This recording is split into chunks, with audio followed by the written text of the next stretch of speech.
Okay. नमस्कार दोस्तों, अभी आपने जो तस्वीरें देखी, ये तस्वीरें हैं मनोज जखमोला जी की। मनोज जखमोला जी के बारे में आपको मैं बताता हूं कि मनोज जखमोला जी भारतीय जनता पार्टी के कार्यकर्ता है और अपने शरीर को जिस प्रकार से इन्होंने रंग कर एक नए तरीके से जो प्रचार किया है वो आप सभी ने देखा और विभिन्न चैनलों में भी आपने मनोज जखमोला जी को देखा। आज मेरे साथ मनोज जखमोला जी हैं, कुछ विषयों पर मनोज जखमोला जी से बात करेंगे। सर, सबसे पहले तो बहुत बहुत स्वागत है आपका। जी, आपका भी बहुत बहुत धन्यवाद परवीन जी, जो आपने मुझे समय दिया है। सर, मुझे ये बताइए कि जिस प्रकार से आप लगातार अपने शरीर को रंगते हैं और पूरा भारतीय जनता पार्टी का आपने जो पूरा चुनाव चिन्ह है, कमल का फूल है, वो सब बनाया है, तो इसमें कितना टाइम आपको लगता है, कितनी मेहनत लगती है और कितना इसमें खर्चा आता है? जी परवीन जी, ऐसा है कि इसमें कम से कम 4 घंटे लगते हैं और ये होता है कि जैसे हम पहला गोट लगाते हैं अपने शरीर में तो वो हल्का होता है, फिर उसको थोड़ा धूप लगा के उसको सुखाना पड़ता है, फिर दूसरा गोट लगता है। ऐसे में 3 गोट लगते हैं, पूरे शरीर को रंगना पड़ता है और इसमें भी कम से कम 4 घंटे कम से कम लगते हैं। इसमें बहुत मेहनत करनी पड़ती है और इसे फिर उतारने में भी उससे भी ज़्यादा मेहनत होती है, क्योंकि काफ़ी मशक्क़त करना पड़ता है। एक आदमी को लगाना पड़ता है तो काफ़ी शरीर में दाने हो जाते हैं। वो दाने अभी भी मेरे शरीर में हैं और 2014 से मैं भाजपा के लिए और पार्टी के लिए काम कर रहा हूँ। 2014 से मनोज जखमोला जी भारतीय जनता पार्टी के लिए काम कर रहे हैं। सर, मुझे ये बताइए कि जिस प्रकार से आप मेहनत करते हैं, क्या मेहनत का आपको कभी कोई पुरस्कार मिला, इनाम मिला, कितने आप खुश हैं?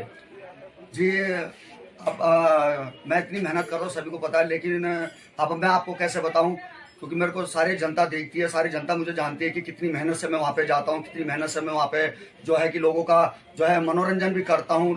कई लोग मेरे से सेल्फी भी लेते हैं। जो सवाल आपने मुझसे पूछा है, यही सवाल मुझसे हर कोई पूछता है, लेकिन दुर्भाग्य की बात है कि इस उत्तराखंड में हमारे जैसे कार्यकर्ता का सम्मान नहीं होता है। मैं 2014 से पार्टी के लिए दिन रात मेहनत कर रहा हूं और हमेशा सोचा है कि पार्टी का कोई ना कोई अधिकारी, पदाधिकारी, कोई ना कोई बड़े जो नेता है वो जरूर मेरी बात को सुनेंगे और मुझे जो है अपने ऑफिस में, कार्यालय में बुलाएंगे, मुझे सम्मान देंगे। लेकिन अभी तक किसी भी बड़े अधिकारी या किसी भी जो सांसद है, कोई भी, किसी की अभी तक कोई कॉल नहीं आई, कोई बात नहीं हुई है, क्योंकि इन लोगों ने सिर्फ मेरे को एक मजाक बना के रखा है।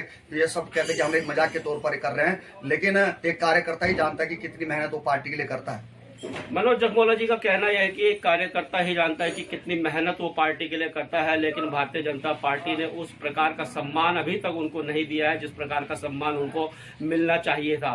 सर, अगर हम अब बात करें चुनाव की, तो क्या लगता है इस बार 2022 के विधानसभा चुनाव में, आप देहरादून में रहकर काम कर रहे हैं, तो मुझे ये बताइए कि देहरादून में किस प्रकार से भारतीय जनता पार्टी आ रही है, कांग्रेस आ रही है, क्या देख रहे हैं वहाँ पर? देखिए, जैसे कि आज मैंने, ये सभी जनता को पता है, उत्तराखंड की जितनी जनता है, चाहे वो पहाड़ की है, चाहे कहीं की भी, कोरबा, टिहरी, जहाँ की भी जनता है, इस बार जनता ने जो मतदान जो कम हुए हैं, मैंने देखा कि इस बार उत्तराखंड में मतदान भी बहुत कम हुए हैं। कई लोग घर से नहीं निकले, कई लोगों को लगा कि अब जो है कि कई 21 साल हमारे उत्तराखंड को बने हुए हो गए हैं, लोग बड़े परेशान हैं और कई कार्यकर्ता, कई बड़े बड़े नेता भी पार्टी से बहुत नाराज चल रहे हैं। जिस तरीके से पार्टी ने उनका टिकट काटा है और जिस तरीके से परिवारवाद, भ्रष्टाचार, अन्याय, अत्याचार जो चल रहा है, उसको लेके भी कई भाजपा के नेता नाराज हैं। आपने देखा था कि देहरादून में कई लोगों ने मुझे फेसबुक में देखा कि दिनेश रावत जी का मैंने प्रचार किया था। 40 साल उन्होंने पार्टी के लिए काम किया था और 40 साल तक हरबंस कपूर जो कि कैंट विधानसभा के विधायक बने रहे और जब वो स्वर्गीय हो गए तो उनकी वाइफ को टिकट दिया गया, जबकि उनकी वाइफ 75 साल की वाइफ है। और उसमें जो हमारे भाजपा के जो युवा नेता है, क्योंकि मोदी जी ने नारा दिया था कि युवा संगठन, और इस तरीके से पुष्कर सिंह धामी जी को मुख्यमंत्री बनाया है युवा के तौर पर, तो इस तरीके से जो दिनेश रावत जी ने वहाँ पे अपना चुनाव का वो कह रहा था, उनका 4 बार टिकट काटकर पार्टी ने जो है उनको नाराज किया है। और ऐसे में चाहे मैं कोटद्वार को लेकर भी बात करूंगा, कोटद्वार से भी कई लोग नाराज चल रहे हैं, जनता भी नाराज चल रही है और हम जैसे कार्यकर्ता भी नाराज चल रहे हैं। बड़े दुर्भाग्य की बात है इस उत्तराखंड के नेताओं की कि कार्यकर्ता का ध्यान नहीं करते, कार्यकर्ता का सम्मान नहीं करते। मैं इतनी मेहनत से अपने पूरे शरीर में भूखे प्यासे खड़ा रहता हूं, लेकिन बड़े दुर्भाग्य की बात है कि भाजपा का एक भी नेता ने मुझे अभी तक अपने कार्यालय में नहीं बुलाया, ना चाय पानी कुछ नहीं पूछते हैं। जो काम मैंने उत्तराखंड में किया है 2014 से, अगर भाई और बहनों ये काम अगर मैं आज उत्तर प्रदेश में करता तो योगी जी के बगल में खड़ा होता, क्योंकि उत्तराखंड में कार्यकर्ता का सम्मान नहीं होता है। यहाँ पर उत्तराखंड में कार्यकर्ताओं का सम्मान नहीं होता है, मनोज जखमोला जी की एक पीड़ा है और मैं आपको बता दूं, मनोज जखमोला जी हमारे कोटद्वार के निवासी हैं और देहरादून में रह के आप काम करते हैं। सर, अगर कोटद्वार की बात की जाए तो कोटद्वार में क्या क्या समस्याएं आपको दिखती है जिससे जो यहाँ के जो लोग हैं पलायन कर रहे हैं, और भी कई समस्याएं हैं, क्या क्या समस्याएं आपको दिखती है सर? देखिए, प्लान करने का एक ही मकसद होता है, हम भी नहीं चाहते कि हमारे उत्तराखंड से युवा प्लान करे। अगर यहाँ से अगर हमारा उत्तराखंड के युवा बाहर जाएंगे और बाहर से लोग यहाँ आएंगे तो ऐसे में हम अपनी देवभूमि को नहीं बचा सकते। इसीलिए मैं चाहता हूँ कि जो मुद्दा यहाँ पर है, सबसे बड़ा मुद्दा है बेरोजगारी का। सबसे ज्यादा कोटद्वार हो चाहे कहीं भी क्षेत्र हो उत्तराखंड का, हर जगह बेरोजगारी का मुद्दा है। और कई लोग ऐसे हैं जो हमेशा यही कहते हैं कि हमें कब रोजगार मिलेगा। सरकार सभी की आई, चाहे आप कांग्रेस देख लीजिए, चाहे बीजेपी देख लीजिए, 21 साल 22 साल उत्तराखंड को बने हो गए, लेकिन अभी तक कहीं पर भी किसी प्रकार का रोजगार नहीं मिला है। और मैं चाहता हूं कि रोजगार मिलना चाहिए। अगर उत्तराखंड के युवाओं को यहाँ रोजगार मिलेगा तो कौन क्यों जाएंगे युवा बाहर बर्तन धोने के लिए? कौन वो काम, हर आदमी चाहता है कि हमारे उत्तराखंड में हमें रोजगार मिले। अगर उत्तराखंड में रोजगार होगा तो पलायन रुकेगा तो हमारी जो माँ बहन है ये सुरक्षित रहेगी, हमारे उत्तराखंड के युवा इनकी रक्षा करेंगे। तो बड़े दुर्भाग्य की बात है कि हमारे उत्तराखंड के युवाओं को बाहर भेज रहे हैं और बाहर से आए हुए युवाओं को यहाँ पे उनको सरकारी नौकरी दी जा रही है, उनको भर्ती करा जा रहा है, लेकिन हमारे उत्तराखंड के युवाओं का ध्यान नहीं दिया जा रहा है। सर, जाते जाते एक सवाल और करूंगा आपसे कि क्या लग रहा है 2022 में किसकी सरकार बनेगी? देखिए, अभी इस टाइम बहुत डामाडोली हो रही है। सरकार जिस तरीके से आप ये कहते हैं कि मोदी जी, हम भी मोदी जी की फैन है, ऐसी बात नहीं। हमारी लड़ाई जो है नाराजगी पार्टी से नहीं है, ना ही मोदी जी से है, ना ही योगी जी से है।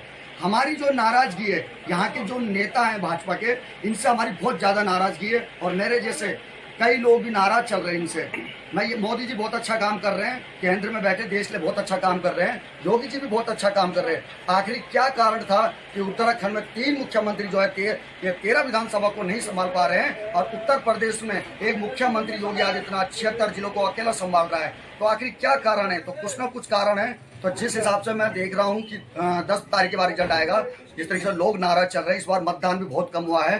कई पार्टियों ने पुराने कार्यकर्ता का टिकट काटा है, परिवारवाद को बढ़ावा दिया है, अत्याचार को बढ़ावा पार्टी ने दिया है। उस हिसाब से मुझे लगता है कि कहीं ना कहीं नया बदलाव होगा और नया जनरेशन और उत्तराखंड फिर से एक नए की दिशा में चलेगा। तो अभी तो मैं कह नहीं सकता कि किसकी सरकार बनेगी, लेकिन इतना जरूर कहूंगा कि अब ये जो 10 तारीख के बाद होगा तो अब नया ही होगा, अच्छा ही होगा।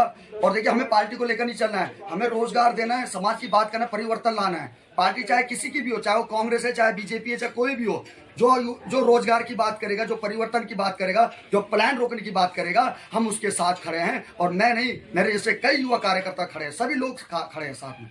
तो बहुत बहुत धन्यवाद सर आपका, आपने समय दिया, और बहुत शुभकामनाएं भी हमारी आपके साथ है कि आप जिस प्रकार से निरंतर पार्टी के लिए काम करते हैं, और कहीं ना कहीं आपकी पीड़ा जो आपने दिखाई है कि उस प्रकार का सम्मान आपको नहीं मिला जिस प्रकार का सम्मान आपको मिलना चाहिए। और 21 वर्षों का समय भी आपने बताया, 21 वर्षों में बारी बारी कांग्रेस और बीजेपी आई, लेकिन जिस प्रकार का विकास हमारे उत्तराखंड का होना चाहिए उत्तराखंड का नहीं हुआ। योगी आदित्यनाथ की आपने बात करी, योगी आदित्यनाथ यूपी में जिस प्रकार से, और यूपी की में सरकार चलाना मतलब पूरे देश को चलाना वहां पर, और यहाँ उत्तराखंड के नेता उस प्रकार से काम नहीं कर पाए जिस प्रकार से उनको काम करना चाहिए। ऐसे लोगों से भी दोस्तों लगातार मैं आपको मिलाता रहूंगा। हमारे कोटद्वार के उत्तराखंड के विकास के लिए जो भी जरूरी होगा वो मैं आपके साथ शेयर करता रहूंगा। वीडियो को अगर आपको वीडियो पसंद आया तो वीडियो को लाइक शेयर और कमेंट कीजिएगा, और मेरे चैनल कड़वी नदी लाइव को ज्यादा से ज्यादा सब्सक्राइब कीजिएगा। धन्यवाद। जय हिंद, जय भारत, जय उत्तराखंड।